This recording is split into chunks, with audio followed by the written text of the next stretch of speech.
Salam alaikum. Donc, l'audio numéro 2, encore c'est la suite du cours sur les différences entre l'interculturel et le multiculturel. Donc, je reviens au document Word que vous avez sur la plateforme et je dis là où l'interculturel cherche à édifier des passerelles entre les différentes cultures en mettant l'accent sur la notion d'échange et de partage.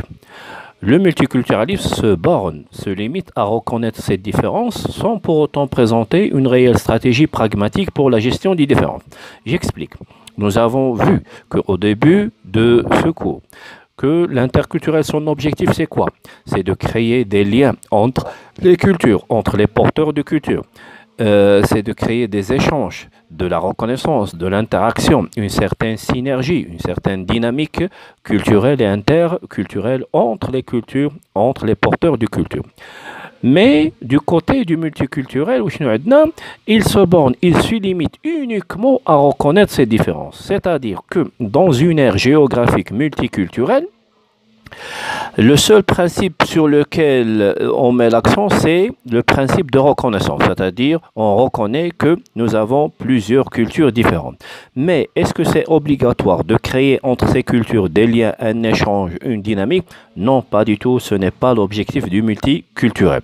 Donc au sein de l'ère multiculturelle, eh ben, les cultures vivent d'une manière isolée.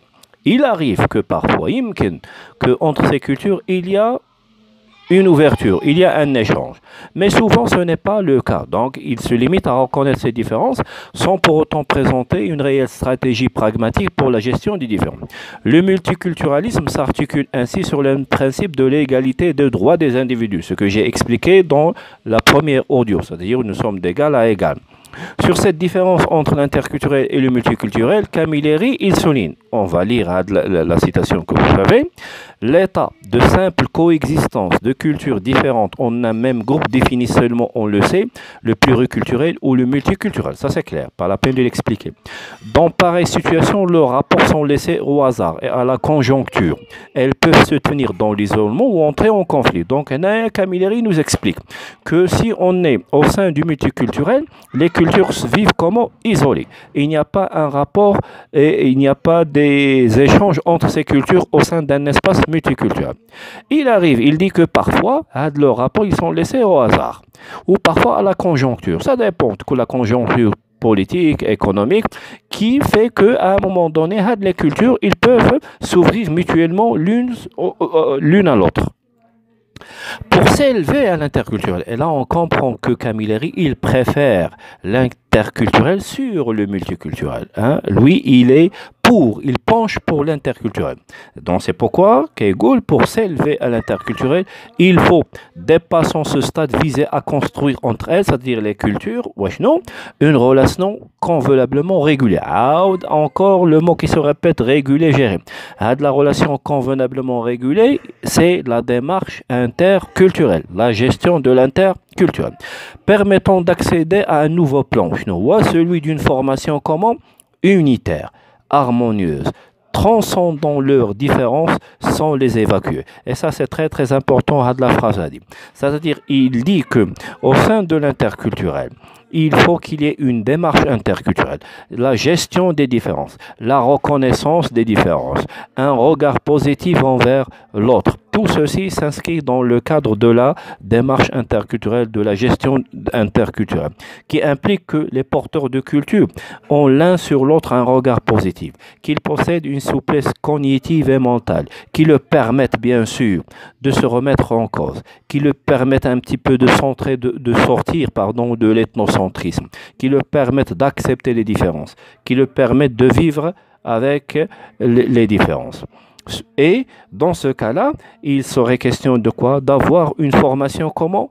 Unitaire, harmonieuse, qui dépasse les différences, qui transcende les différences, même sans les évacuer. C'est-à-dire, donc les différences, on va les garder. Il ne s'agit pas au sein de l'interculturel d'effacer les différences qui existent entre les porteurs de culture, mais il s'agit de les transcender. La vraie question, ce n'est pas l'effacer, non, mais c'est dépasser la différence pour qu'on puisse collaborer et partager ensemble dans un projet. Nous demeurons, je continue la lecture, nous demeurons donc bien dans le sens des analyses que nous venons de présenter, puisque pour y parvenir, il faut à tout le moins établir entre les porteurs des cultures en présence la communication correcte. Et donc, parmi les moyens qui me permettent de réussir l'échange, c'est la communication interculturelle. Chez il y a la communication interculturelle, c'est l'échange qui se produit entre des porteurs de cultures qui appartiennent à des cultures différentes. Et nous allons voir que la communication interculturelle, c'est la même que la communication tout court. Et maintenant, il n'y a pas une différence entre la communication et la communication interculturelle. C'est la même chose. Nous, il y a la communication, et donc je vais essayer d'expliquer. La communication, ce n'est pas le fait de maîtriser une langue, mais c'est plutôt un système dynamique qui englobe plusieurs composantes. C'est un savoir, un savoir-faire et un savoir-être. La communication, c'est être conscient de l'effet qu'on veut produire chez l'autre. La communication, c'est être conscient de tout ce qui peut véhiculer notre présence à l'autre. La communication, c'est se connaître pour changer afin de se mettre en valeur. Je vous donne un exemple. Si je passe un entretien d'embauche, quel est mon objectif? L'entretien d'embauche, c'est la communication orale. Quel est mon objectif? Mon objectif, c'est de montrer au recruteur que je suis compétent, que je possède les compétences pour avoir ce poste. Comment je vais le montrer? Est-ce que c'est uniquement par le diplôme? Non, ce n'est pas le suffisant. Est-ce que nous avons un diplôme qui dit que j'ai confiance en moi? Est-ce qu'on a un diplôme qui dit que je sais travailler en groupe? Est-ce qu'on a un diplôme qui dit que je ne suis pas timide?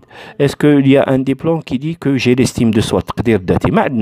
Le seul diplôme que vous avez, on vous dit vous avez la licence, vous êtes ingénieur, vous êtes médecin, vous êtes technicien.